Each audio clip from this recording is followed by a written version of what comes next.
screens, it's a plot to drop the IQ. Fighting amongst each other over rumors that don't like you. Prefer us trapped in melancholy with the wood ones, a holly. Suggestions that obliterate to camouflage the folly. Attempted mental robbery, executed sloppily. The hypocrisy, this mockery, and walk the talk with me. Put the hands up to touch the Akasha, cause you know deep down there's something bigger than your wallet.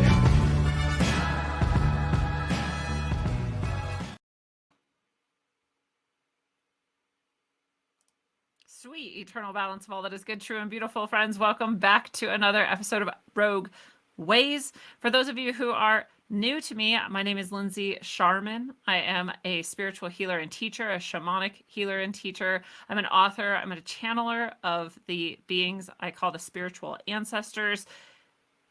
And I am here today to share another story on the path to my own ascendance and spiritual upliftment and awakening that brought me to be fulfilling such a role at this time in Earth with all of its transformations that we're going through collectively as a species and more. We're really jumping up into our highest crown chakra together.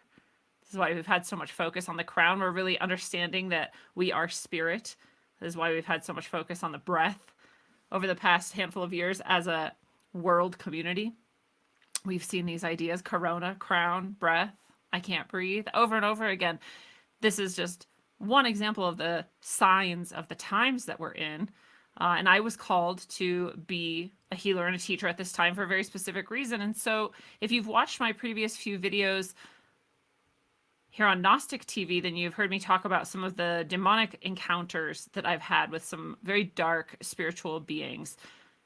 And today I wanted to share one of the brightest, most uplifting experiences I had with some of the ascended masters and beings of light. You know, we got to balance it out a little bit. We got to make sure we get in all of the experiences. I, for one, find it most effective to be traveling on the middle path. And so I am never going to ignore the darkness and the evil and that which has tried to suck me down into my lowest nature. And I'm also always going to remember the moments where I've been able to touch divinity and be in oneness with God. So by no means can I cover all of those experiences in this one episode. But what I want to share for you today is an experience I had when I was very young, when I was a teenager, in which I was taken to the center of the universe. And so that is what we're going to talk about today. You'll hear the gifts that I received from doing that and how they have continued to unfold throughout my life, even up till now, and I'm sure beyond now. So let's talk about it. This, just so you know, here's a picture of me way back then. You know, this was taken as a self-portrait for photography class right around the age where this experience occurred, which was about, 16 or 17 or so. I was later years of high school. And I was just, again, if you know me, you know I was in a lot of trauma. I was still in a lot of really deep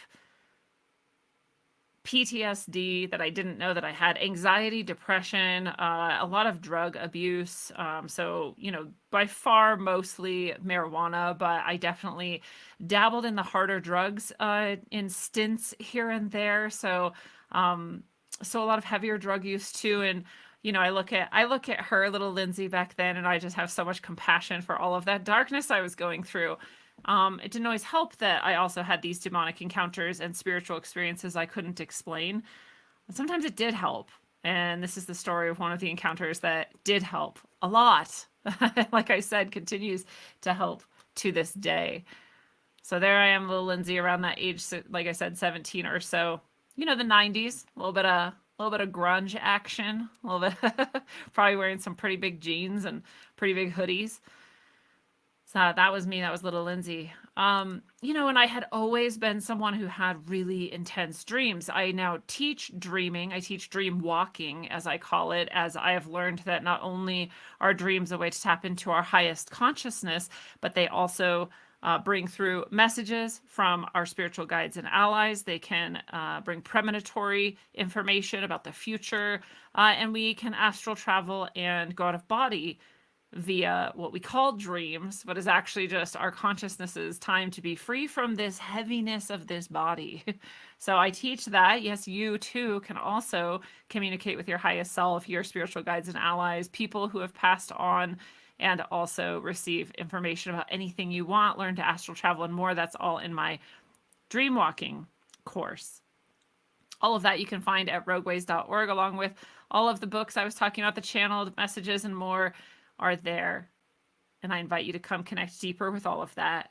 But I was like this my whole life. I was born this way. I was born with this powerful dreaming state.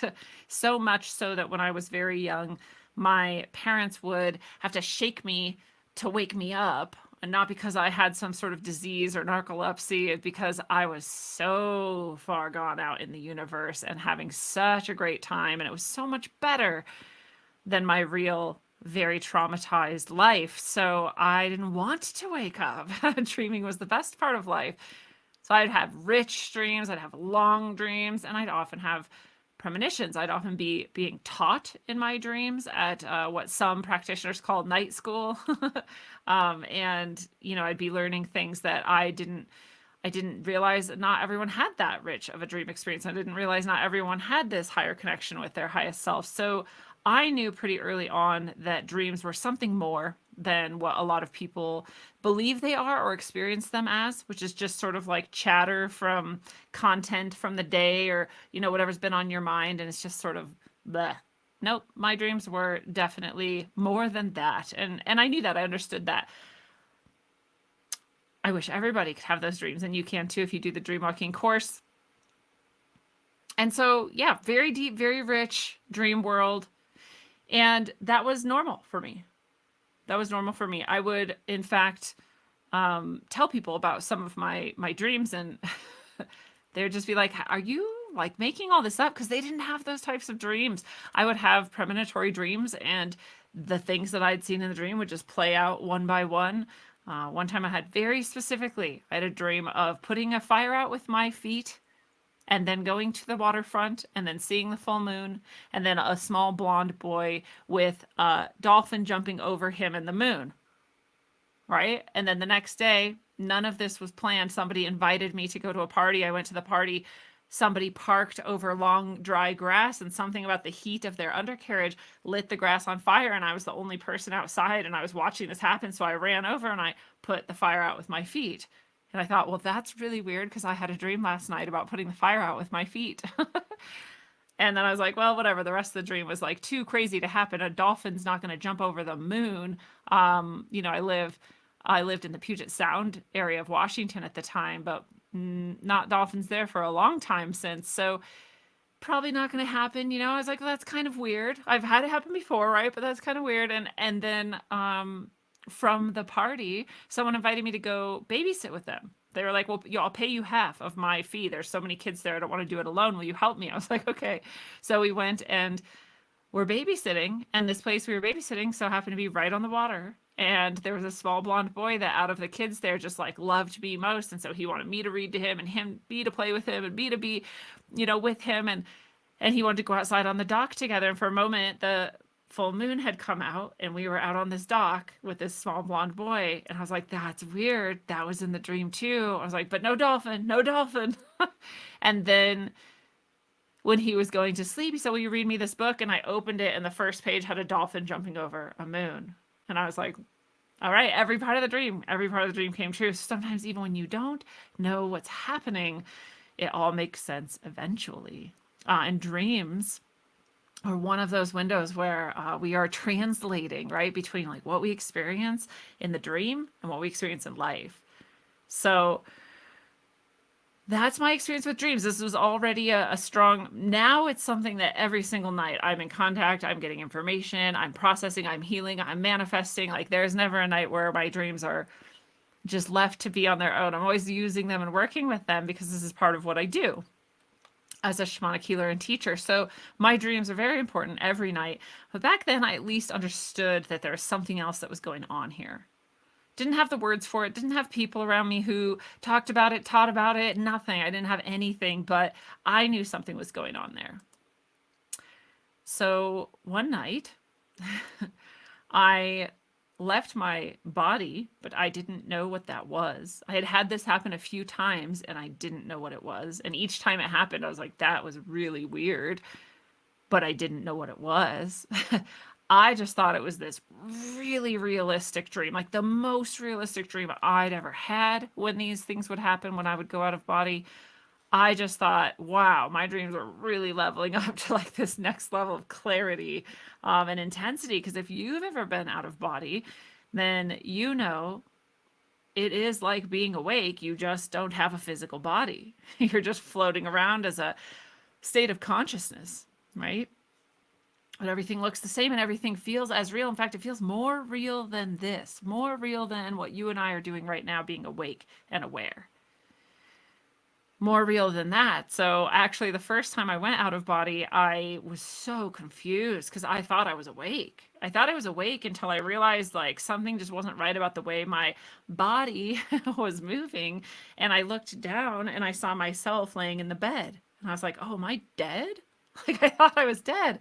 And then I thought, well, that's probably not right because I'm here. So I don't know, maybe I'm dead. And then I was like, wait, if my body is there in the bed, then what am I? And I looked down to see, and I was this string of colored lights. And I did not have the words for chakras. I did not have the words for chakras, but I saw exactly what our chakras are said to look like. So no one had to tell me about chakras. No one had to teach me about them. I knew about them by experiencing myself as them in my first out of body experience. By the way, I have a chakras and ascendance course that you can also access here on Gnostic TV. And I hope you do. It has the potential to awaken all of yourself, all of your spiritual potential, all of your spiritual gifts, and just set you on the course to ascendancy up to that crown chakra where we're all headed. So it's a fast track to get you further on that path. But those chakras just appeared to me, right? I had never seen any sort of representation or the word chakras, nothing.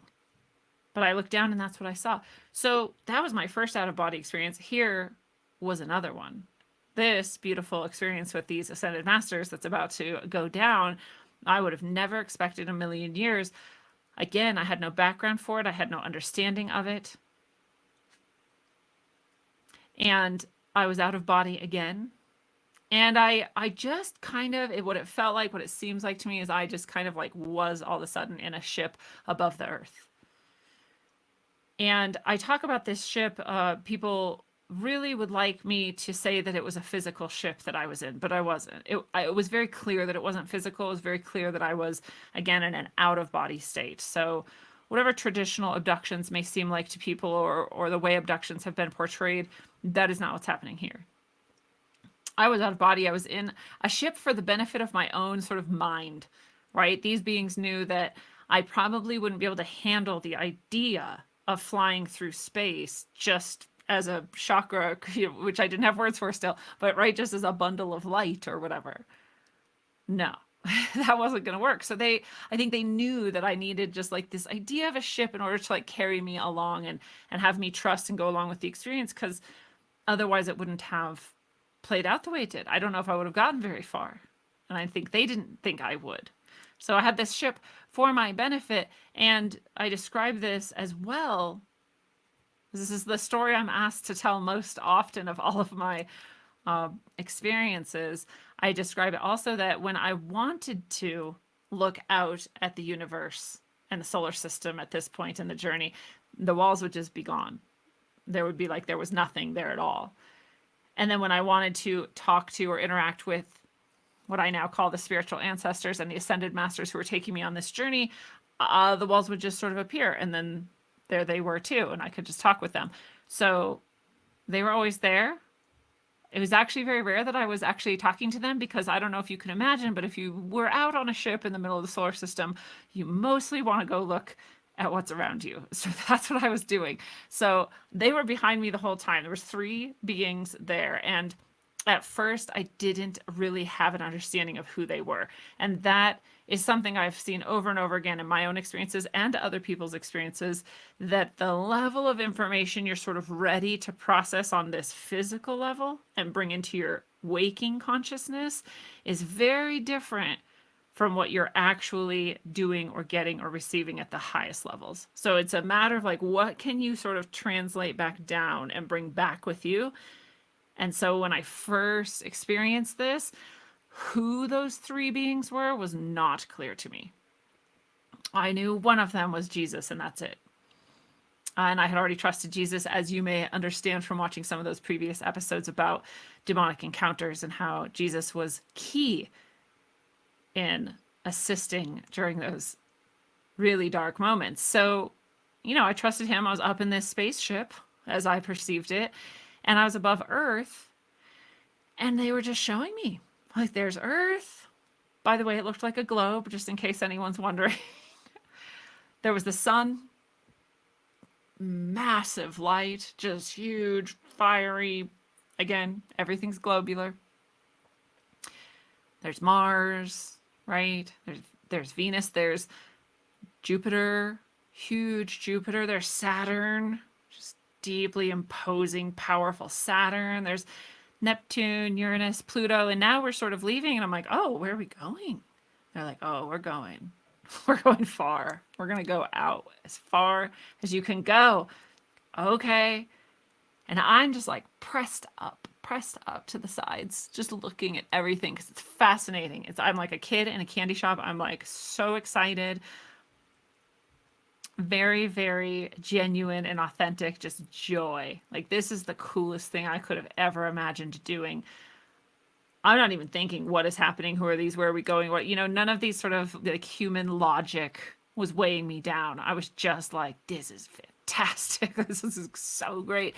And I have this picture here for you, because this is actually what most of the universe looks like. Which again, back at this time, late 90s, there's technically the internet. I didn't really have access to it. There's not a lot for me about content wise, right? Like media wise, about like what the universe looks like. So when I was seeing things like this picture, that was a first for me. And seeing more than this picture was a first for me. I saw, what we call like these nebula, the cloud nurseries we've now seen. I've now seen this all from, the James Webb, right? Like NASA's telescopes and whatnot. I hadn't seen that then. So now I've seen it in pictures and said that is actually what it looks like. But at the time, this was just crazy to me. It was unseen, unknown. And here I was seeing it and knowing it.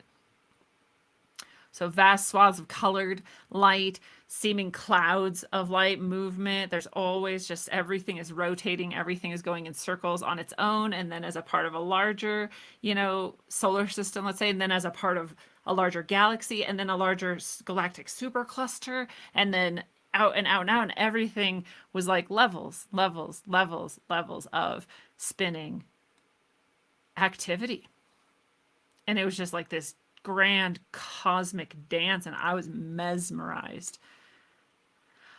For most of the journey out from Earth into and towards the center of the universe, I was just staring. I was not talking. I was not asking questions. I was not thinking. I would ask questions from time to time, but most of it was just being immersed in this experience.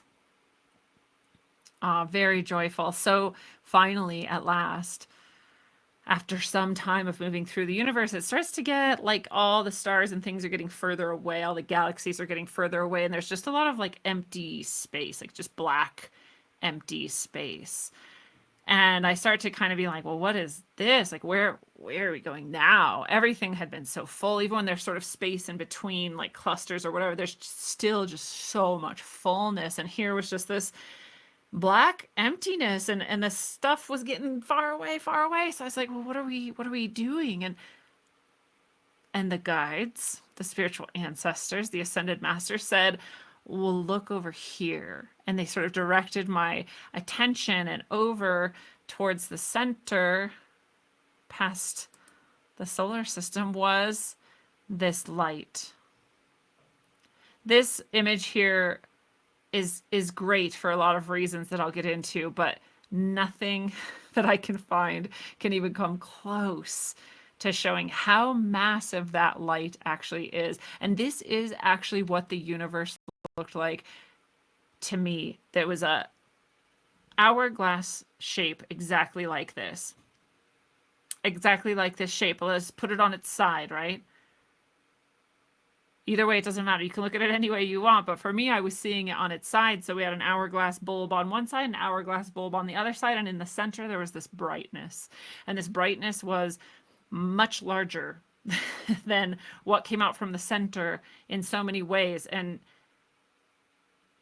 this image barely touches it. It's just like a dot of light. This light was like unlike any light I've ever seen since.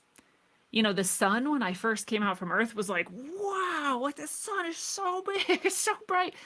This at the center of the universe, this brightness, this super, super, super cluster of light, there are no words for it. It is ineffable.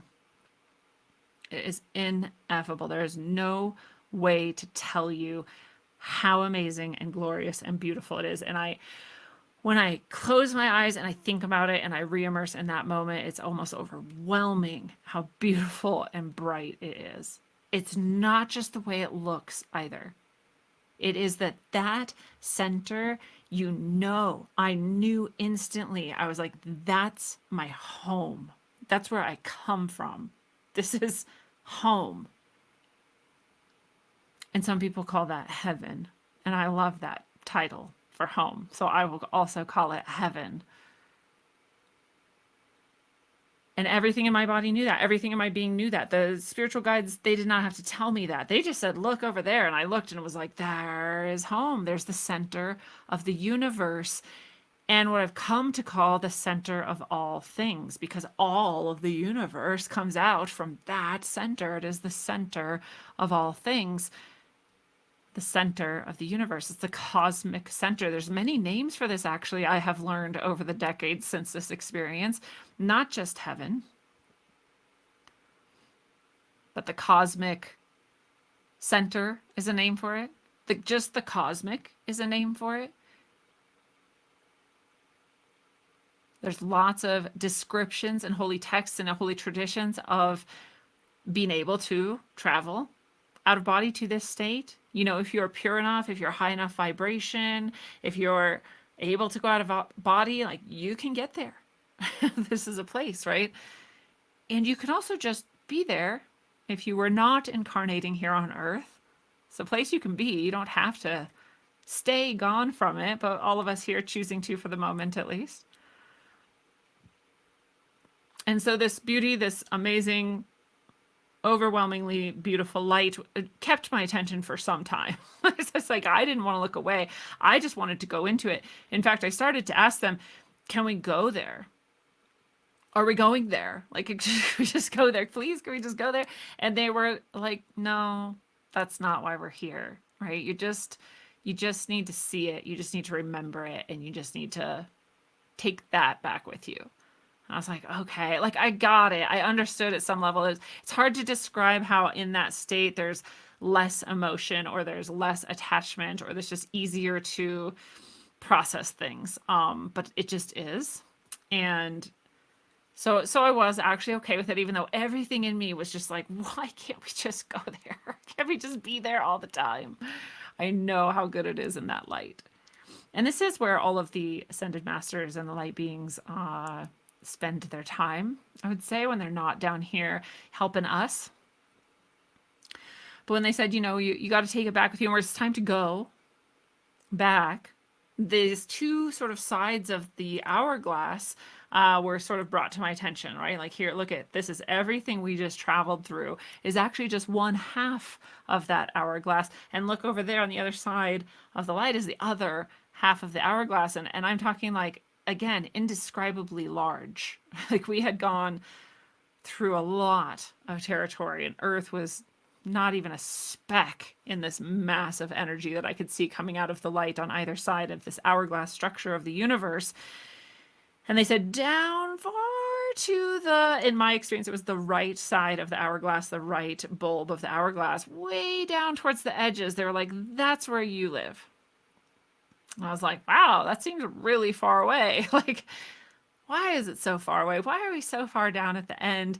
Right. And that wasn't really the question to be answered at the moment. They were just like, that's where we're going. That's where you live. And I was like, okay, time for the journey back. Right. It took a while to get out there. I don't think there is actually time in this place, but in my experience of it, it lasted a long time. And then when they said, we're going back, there's where you live, end of that hourglass, just zoom, we were back in a moment. So I realized at that moment that there was no reason we had to take that long to go out there. That was for my benefit to just see the solar system, the galaxies, the universe. We could have just, left my body and gone straight to the center. There was no need, right? Time, again, and space are constructs of physicality, not beings at that level. They don't have to experience time and space in that way. So I have long since created this diagram, by the way, of the universe as I was shown it. And there's a lot of balance here. And this actually diagram here is the holofractal oneness, I call it. This is the universe that we live in.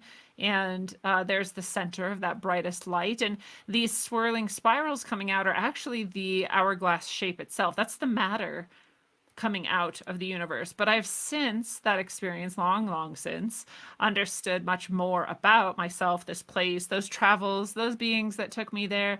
And I've understood that this whole empty looking space that we had spent some time in order to view the whole of the hourglass shape, that's not actually empty space at all. That's actually what we might call spirit or consciousness, filling all of that. It's actually rich and dense with energy. It's just not matter. And that this shape you might recognize is the toroidal shape. This is the torus, and the torus is the fundamental energy expression, matter and energy expression all throughout the universe at every single level. It's fractal because it exists in the tiniest, atomic level, and it exists in the physical, the body level. It exists on the earth itself, has this holofractal, or this rather toroidal shape. You can see it if you look at Earth's magnetic field.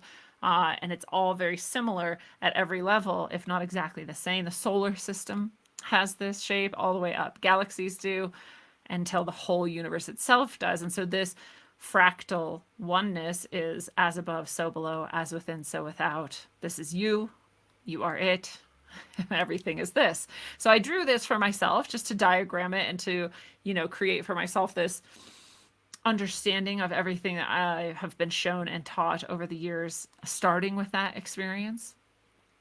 So just so you know, this is my experience and understanding of what I've been taught about where we are and what we are.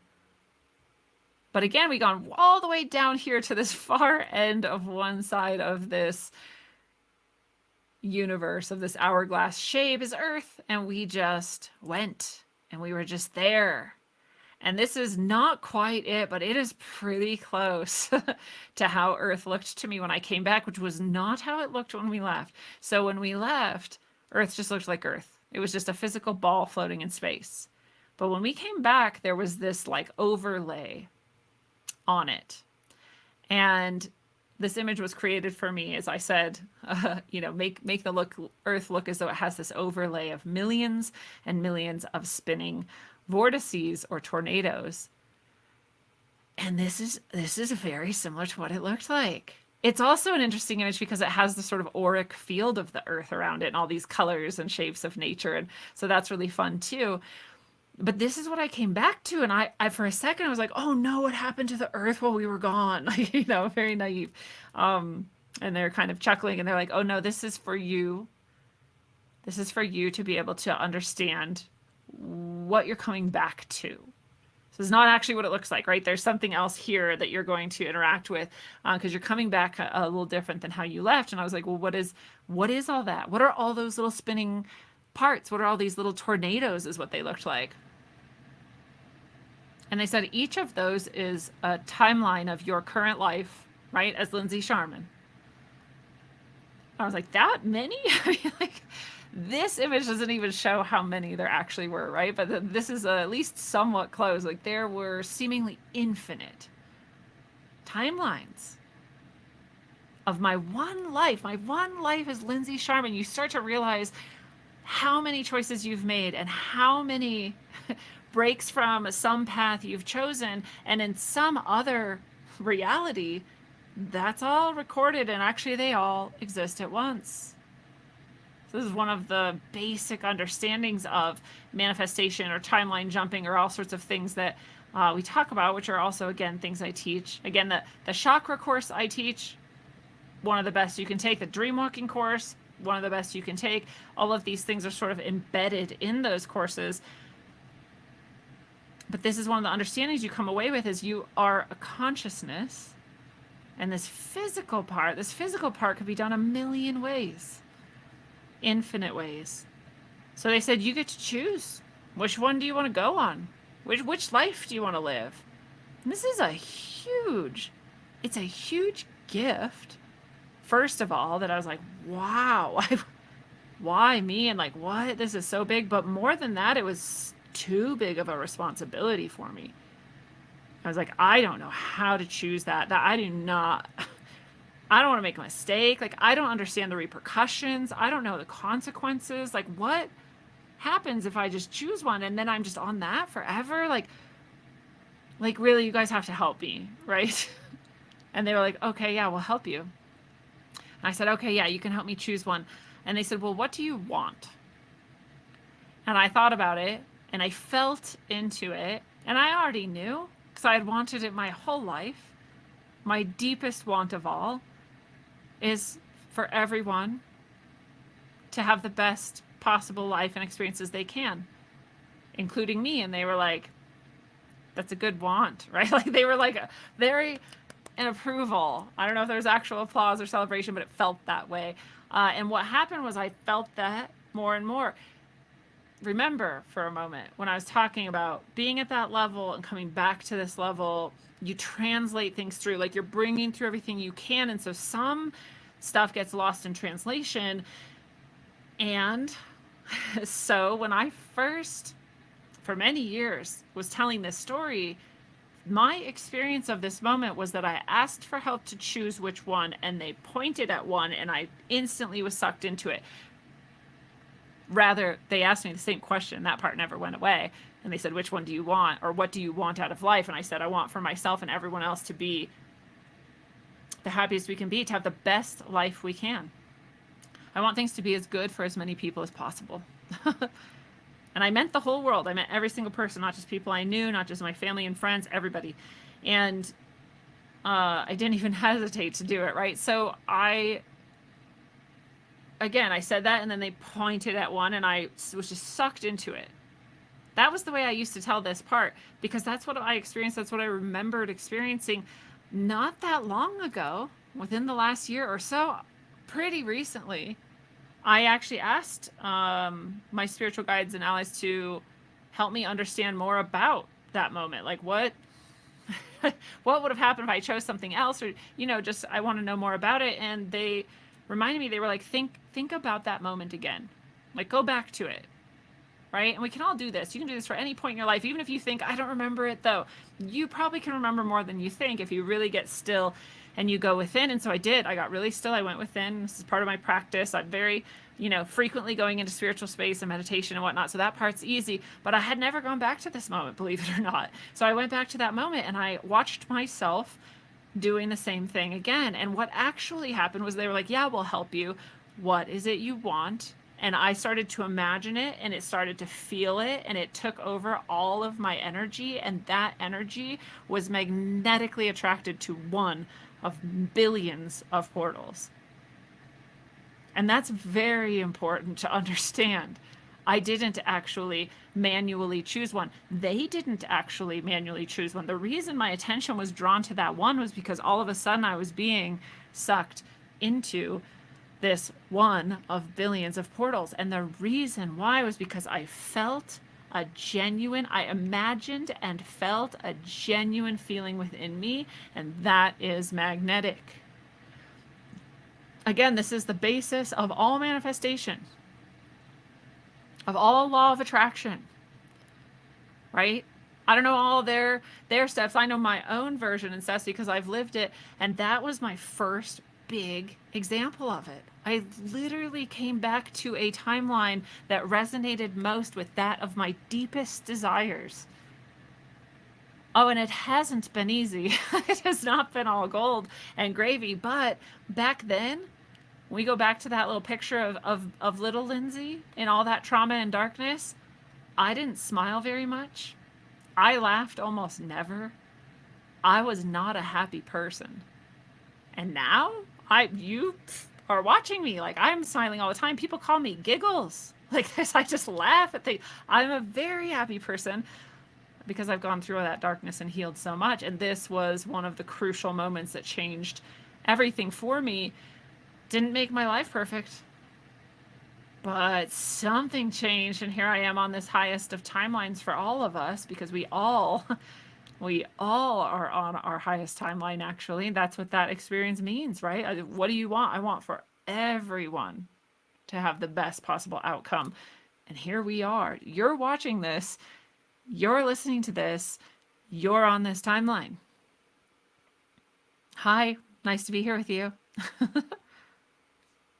So I did. They were gone. I was in a tunnel of crazy motion. And all of a sudden I came out of it and I was in a city. I was in a city of technological advancement and great cleanliness and beauty and order. And it seemed like everybody was actually doing really well and that technology was a big part of that. Which again, at that time in my life and for many years afterwards, I was a pretty distrustful of technology. I'd had a lot of those darker entities use technology in very disruptive, inappropriate ways that were terrifying. And so I had a dark view of technology. You know, some of our electronics can be easier for some of those beings to manipulate, as you may remember from the demonic attack story where the TV was being manipulated, right? And we see it in ghost hunting too, the EVPs and all of these things. These things are easier to affect because they have their own energy source, right? They're electric. So I had a pretty negative view of technology. So to end up in this weird place as I came back through this tunnel from this crazy experience in the center of the universe, and I was just suddenly in a city, I didn't know what was going on at all. I was still out of body. I was still just the energy body of me. But now I was in this technological place. It seemed like a technological utopia. To just be quite frank, not what I've expected. Definitely not what I expected then. I'm coming to understand more and more that actually that's what's coming. That is exactly what's coming. So that's not what my experience at the moment. At the moment, I was just kind of like, why am I here? Or what is this? Or what's going on? But I started to feel drawn to this taller building, sort of like a skyscraper, and multiple stories up. I sort of floated up and I was like, why am I looking at this building or what's going on here? But then I saw a woman, really old woman, sitting at the window looking out at the city. And I was fascinated by her. And I went closer and closer to her and I was staring at her. I was like, who is this woman? And the strangest sort of split happened where I was still me in the energy body up at this window of this techno utopia world, looking through, seeing this old woman. But I also then suddenly was the woman. And I was me, Lindsay Sharman. It wasn't some other woman. It was me. And I was very old. And I was looking out the window, having a nice moment of peace. And suddenly I realized there was my spirit body, my out of body self staring at me. And then I realized, oh, that's that one time that I did that back then. And now I'm going to die. And then I went back to just experiencing myself as the out of body young Lindsay. And I had understood now that that was me 97 years old. Just a trip, like just such a trip. And then I was just being sucked away from that. I was just kind of like flying sort of backwards and away from that. And suddenly it was not really that I was in a city. I wasn't really anywhere. And time was just moving by me. And it literally looked like I was moving down a timeline, and I could see the years and numbers as I went past each year. But what was always really interesting to me as I'm flying back from this, and I just saw myself as an old woman in a techno utopian city and whatnot, the first number I saw on the timeline was actually 2021. And that's nowhere near where I would be. I was 20, if I was 97, right? That was a handful of years ago. I'm, 43 as I'm speaking here today. And in that experience, I was 97 in that body, in that place, in that utopia. So lots of years will have passed, right? What, another 50? That's crazy. So like it'll be like 2070. So for me to just see 2021 was just so weird. It's always sat with me. Why did I see 2021 and nothing after that? And so not only was I moving backwards on this timeline, I was going back towards 1997 or 8 or whatever year this was, I was also seeing scenes of my life. Remember, and this is a tunnel of time I went. This is a lifetime. This is a timeline that I was sucked into because it was the best outcome for me and for everyone else. And here I am seeing scenes from 2021 and prior. Just random scenes too. People have asked me like, "Oh, were you able to change, what you did or what you..." No, never. None of my premonitions have ever been so that I could change the outcome of a thing. Ever. Not once. It was always just, oh, there you go. There was that thing you saw coming. It's more, if anything, like an acknowledgement that I'm still on this right path, because as the years went by since this experience, I will see some of those moments, and they're all just the most like banal, like sitting on a couch or like at a campfire with some people, or nothing important happening ever in any single one of them. And I'll get to those moments and I will have the weirdest deja vu, because it's not just like the deja vu you get where you're like, that's weird, I feel like I've been here, or that's weird, I feel like I know that person, or oh, I kind of think I've done this before, I've said this exact same thing before. No, it's this weird deja vu where I feel like billions of times I've been at this moment right there doing almost nothing ever, nothing important. Billions of times. It's like I remember being here billions of times. That's the weirdest deja vu I've ever had. Comes from these moments coming back to me as I remember them, as I saw them, as I was going back through time in this new timeline. So I went back, I got to 20 whatever, and then it's 2000, then it's 1999, 98, and as I'm getting closer now in time to where my body is still sleeping, I also am getting closer to my physical home. So I'm starting to see just the region that I live in, and then the area, and then that forest that's right next to my house, and then, oh, there's my house, and then I went through the roof of my house and I went into my body and I woke up. And I was like, that was the craziest dream I've ever had. And it was. And remember, even though that all happened, I had distinct clarity. I wrote this dream out. I'm like, this is the craziest dream. I still thought it was just a dream. Just the most stunning clarity, the most things I could never make up, even if I tried to. Things that I saw that are exactly as they look in real life that I did not know before that. There's so much, and I still thought it was a dream. And so, I just had to go on with that. But it wasn't leaving me. I was like all day, every day, I was thinking about this dream I had and how crazy it was. And I was trying to tell anyone who would listen, but depressed kids who do a lot of drugs don't generally care that much about what you dreamed. So I didn't get a lot of purchase there. So it was really just my internal, kind of obsession with like, what was it though? It just wouldn't leave me alone, right? Like something crazy. That was crazy. It was not just a dream, right? So I was really focused. I was very somewhat obsessed. And so I did the only thing a kid without the internet could do. And I went to the local library. I was like, I need to figure out what's happening. And I didn't have the words out of body, or I might have looked for a book on it being out of body. I didn't have the words astral travel. I might have looked for that. I didn't have like the idea that this was a distinctly spiritual experience. So I didn't have the terms ascended masters or spirit guides. Like I didn't have any of that. So the only thing I had was this idea that like, well, I went through the universe, right? I went through space. So I asked the librarian, like, do you have any movies on space? And so yeah, they did, and they had a Nova episode. And it was a Nova episode about space, and I was like, cool. I'll at least like be able to sort of see like what I don't know, something. So I took this video home, a VHS, put it into the VHS player, and I was watching this, and I was sitting there watching, and I was looking at these exact same images as what I had been through.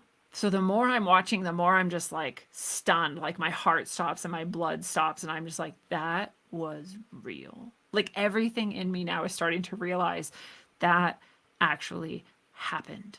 I did actually go through the, or else how would I know that this was what it looked like, that there was all these colors, that there was all of these, clusters and spinning and all of this stuff that was in this Nova episode? How would I know that? And as I'm realizing that, I have this moment of really stunning clarity where I stop and I say to myself, I was taken by beings to the center of the universe. Like I'm telling myself now, it's not a question. I'm just saying, like, Lindsay, you were taken to the center of the universe by beings.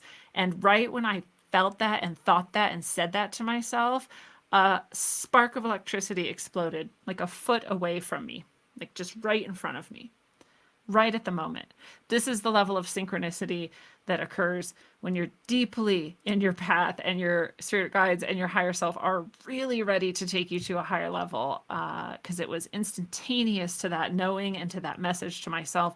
You were taken to the center of the universe. And this spark of electricity went off. Real electricity, actual spark, actual sound, actually in front of me, not dreaming, right? So now I have to acknowledge I was taken to the center of the universe, and also something can make something explode right in front of me. What does that mean? And that actually kind of freaked me out, and I ran and hid under my covers in my bed. I stopped watching the movie about the universe, and I hid in my covers because I didn't know how to deal with this new reality. It was not easy for me. And it's interesting because that's not actually like a scary experience similar to those demonic encounters I had. Those are way scarier. This isn't that, but if you can imagine suddenly questioning every layer of reality at once, that was a little overwhelming for me. So I sought the comfort, hid under the covers, but I couldn't deny it anymore, right? I couldn't say that was a dream anymore. I couldn't tell myself that that was just a dream I had anymore, because this spark of light exploded right in front of me to confirm that, yes, I had actually been taken to the center of the universe. No denying it anymore. And really, there was no denying it for the rest of time, because no matter what happened to me from there, lots more trauma happened, lots of healing of all of that trauma happened, really dark experiences happened.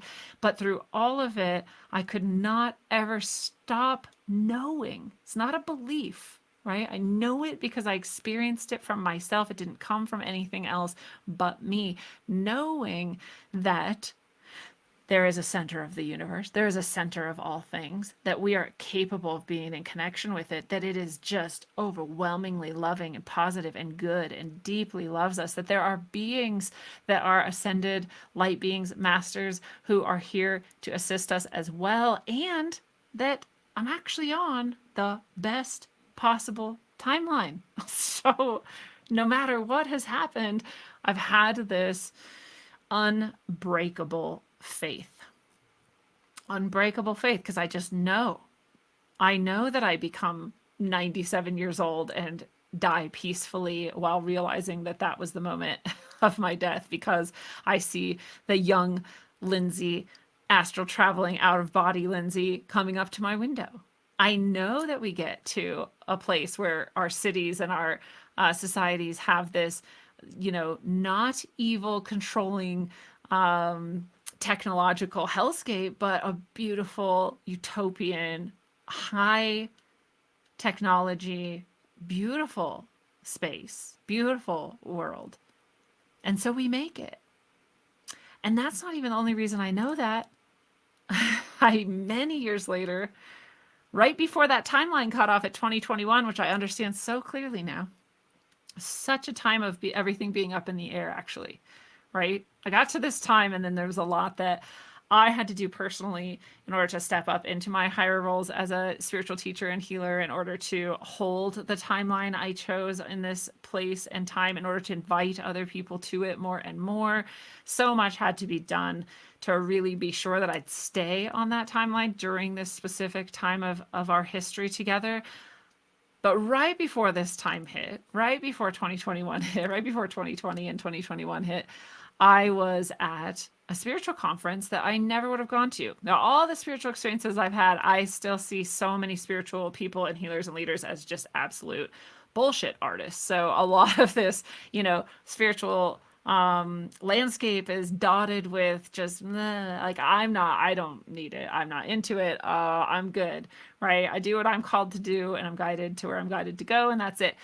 So I would never have gone to one of these spiritual conventions, right? But I was just in a place and a time where I suddenly had like 6 hours I had to kill. And so I went for the first time ever onto like Facebook events to just see, like, is there anything around me I can just do for, I just need something to do so until my, transportation arrives and I can go and do what I was supposed to be doing. So, I look and there's a spiritual thing. I'm like, oh, whatever, I'll just go. Like, maybe it'll be fun. It'll definitely be a lot of time to kill because they have like, speakers and like different things and all this stuff. So like, I'll be able to hang out there for a while. So I walk down there just a couple miles away, which just happens to be right next to where I'm at. It happens to be very easy for me to get to it. It happens to be happening right then. It happens that I just so happen to find out about it right when I had all this time to kill. And I walk in, and this man is there out of all these booths, and I'm looking at some of the booths and walking around, and then I see this man, and he just strikes me. He just strikes me actually as a very normal person. And so I'm kind of like, what's he doing here? All these other people have to like be really extravagantly like outwardly spiritual, which whatever, it's their thing, it's not mine. But this guy's just wearing like dirty jeans and a t-shirt. And I was just like, I like this guy already. So I kind of walk over to his booth, and he has a book behind him. And I see that it's just like on a little shelf behind him at his booth or whatever. And I see the book, and I was like, oh, what?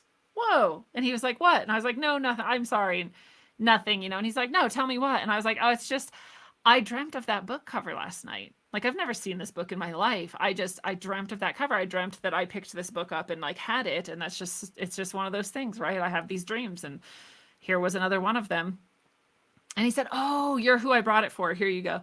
And he hands it to me, and I was like, oh, I'm not really looking to buy anything. I have to go walk from here and like do travel. And like, I don't know. No, I brought it for you. You can just have it. Just take it.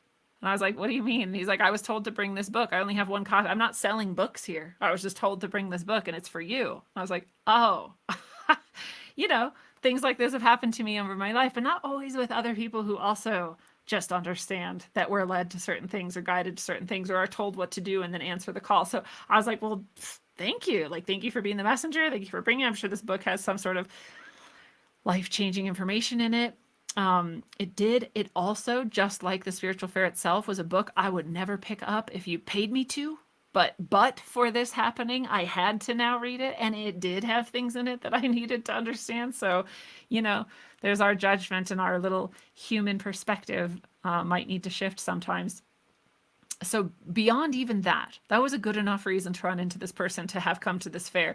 He says, come to my talk in a little while. I'm going to be talking about reflexology. And I was like, cool, I'm looking to kill time. I like you. I will absolutely be at your talk. So, an hour goes by or something. I'm just wandering around. I go to his talk. He's just talking about reflexology, right? Where on your body do you press on different acupressure points to make certain things happen? I was like, this is cool. It's practical. I like practical skills. I like to be able to understand how to heal myself. Like, it's easy. It's neat. And then all of a sudden I see a light ball come through the wall. And by this time, again, this is much later than the experience of being taken to the center of the universe. This is 2017, I believe. And so maybe 20 years later. And by now I've seen lots of light balls, orbs, spiritual beings of all kinds, and in and out of trance and meditation and other states. So, but I had never seen one just come into a room full of people. So I was like, whoa, what's going on here? These balls of light, by the way, are consciousnesses traveling around in their Merkaba, and ascended masters do this from time to time. So I had known that and experienced that, but I had never experienced this with people. He's talking to a room full of people. It's not just me, right? And this light ball comes in. I was like, this Does he know? Does anyone here know? No one actually seemed to respond to the light bulb. I'm not even sure if they could see it. Very similar to how when you can be out and up in your highest self, when you come back, very little might come back with you. Very similar, the same thing can happen in reality, where something can be happening and some people's interpretation of it is not yours. They're not actually even experiencing it on the same level as you are. So I don't know who saw it and who didn't. But this light bulb went and it dropped into the guy's head. And now all of a sudden he shook and he had all these mannerisms, and his whole voice and his whole face just changed expression, changed energy, changed mannerism. And he began talking about how the end times were coming very soon. And he said, but don't be afraid, for I am with you all along. And he said, things will get dark and they will get rough, they will get difficult. And you might sometimes wonder if everything has gone wrong, right? Which for me meant like that maybe I wasn't on the right timeline. Maybe I didn't get to the highest timeline. Maybe it wasn't the best outcome for everyone. He said, you might wonder if everything was for naught. But don't ever give up faith. Don't forget I am with you. Don't forget that you are heading back to Christ consciousness. And he gave very specific dates after that. He said, starting in 2020, things will start to get dark. And they might get darker and darker and darker. And don't worry, even if the darkest happens, even if war and hunger and disease are around, by 2033, Christ consciousness will have returned to earth. And this will be so. And the light bulb popped out of the guy's head and he did a little shake and the light bulb flew away and through the wall. And I was like, jaw on the floor, like, what? I know what just happened. Does anyone else know? And I'm looking around at people and no, I don't think they knew. I don't think they experienced it the same. I think they thought that this guy was just giving a speech, because right after the light bulb left and after he shook, he said in his normal manner, back to his normal voice and manner, he said, that wasn't me, that was Sai Baba. And I knew he meant literally that Sai Baba had come in and inhabited his body and spoke through him. But I think most, if not all, other people thought he meant those were the words of Sai Baba as though he was giving a speech. Very fascinating in so many ways. And this is Sai Baba here that you can see next to me. And there's many Sai Babas. This is Sai Baba, Satya Sai Baba. And I didn't know him before that. I didn't know this Ascended Master before that moment until he came to talk to me for a second at this event. And I throw that in here to say, not only do I know I'm on the best timeline for myself and everyone else, not only do I have that unbreakable faith, but I also know that right now we are in those times that he talked about, and we are in the hardship and the darkness, and we're very close to Christ consciousness being in full return. But on the way there, all of us are rising up towards Christ consciousness. And again, I will help you reach that. If you want to take the Chakras and Ascendants course, it is a fast track to doing that. I also work with people one-on-one with soul services and healing that you can get at rogueways.org. I do channeled messages from the spiritual ancestors who I've been in connection with for so long at rogueways.substack.com. And I also hold a Lightning Oracle Tuesday event that you can sign up for at calendly.com/rogueways, or you can click over to it from rogueways.org, where all of my books and all of my services and everything is there. So you can click on schedule sessions or book a session, and the Lightning Oracle Tuesdays will come up. It's just a way for you to get a message from your spiritual guides and allies. That is the event. Everybody gets a message from their spiritual guides and allies, and it's really a great time, a good healing, and really beautiful. So I hope to see all of you there and connect with you deeper. These are beautiful times we're living in, and you are part of that ascendance to Christ consciousness. The earth itself will achieve Christ consciousness, and no one can resist that. So until you know it, travel well, aim for balance, and always look inside first. Mwah. Yeah, come on, Rap Kings, baby. It's the rap machine. Yeah, check it. Great bearded pirate, my motherfucker unknown. Yeah, come on, in the place with fist up, meaning I'll resist the bullshit that they feed us and lead us. This is just a part of the process, man, just watch this, cause this shit's about to get crazy like a mosh pit. We lost it, toss it, let's start it again, cause now with technology, with smarter men and women, this is the beginning, not the end. If this is the message of hope that I send, look on your TV, it's a culture of death. They'll keep on lying to the very last breath. We keep on striving and spreading the truth. It's hard to survive in this world for the youth. The door is closed, the old world is dead. Let's have an age of understanding instead. I'll include you and you include me. Let's see what we can build with some positivity. Let's go, you're moving too slow. Let me see your hands if you know what I know. Come on.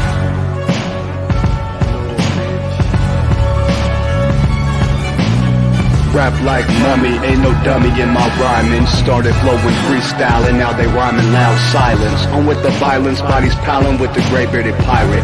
On your TV in 4K 3D virtual reality. Casualty of urban warfare. I know but I'm not scared, just prepared and aware. Shining my light through the tunnel of hope. Into the rope, but I'ma give it one more pull. Till the family is full. Take the bull by the horns and lead it to the slaughter. That would be harder and you would be softer. Sometimes I'm a monster, and you forever imposter, which is champagne and lobster. This royalty, the way it was supposed to be. Hopefully the new door opens and the old one closes, with way more focus and growth to mold us, and the truth that they should have told us.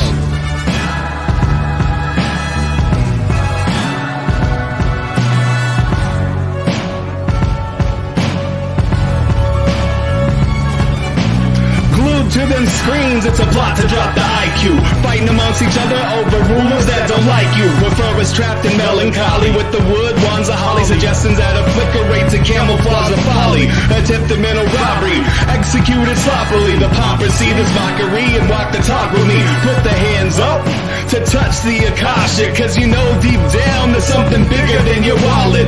Everyone got a gift, everyone got a light. They want you to forget that ish, cause they can't dim the bright. The positive vibration takes you past the sign shackles, from the sewers and the alleys in the moving castles. Who these assholes really serving with an exposed Achilles surgeon around the corner lurking to prove ascension trumps perversion? Learn them to catch fish and unplug the signal. Show them the simpletons now build the fucking temples.